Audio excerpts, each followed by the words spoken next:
Welcome to Rustbuster's Installation Guide for Chevy GMC's 2001 to 2010 Silverado and Sierra 2500 HD. Before we begin, if you're uncomfortable with any of the processes listed in this guide, we strongly suggest you seek the work of a professional. Ensure you have all the tools and utilities listed and that you're following all the manufacturer's safety precautions during use. Step 1. Disconnect your vehicle's battery and inspect for potential fire hazards such as leaking fuel lines and engine components.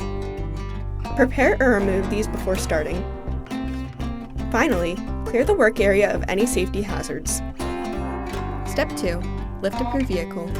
Remove your fuel tank and diesel fuel cooler if your truck has a diesel engine.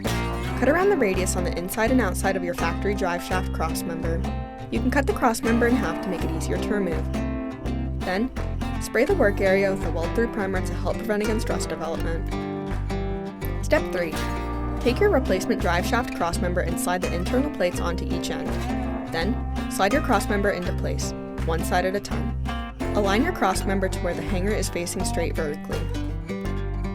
Then, with your crossmember in place, take the included ring plates and slide them onto each end of your frame.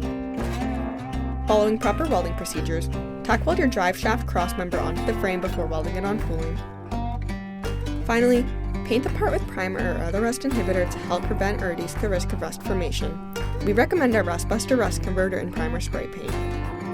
Reinstall your diesel fuel cooler and fuel tank. Then you're done.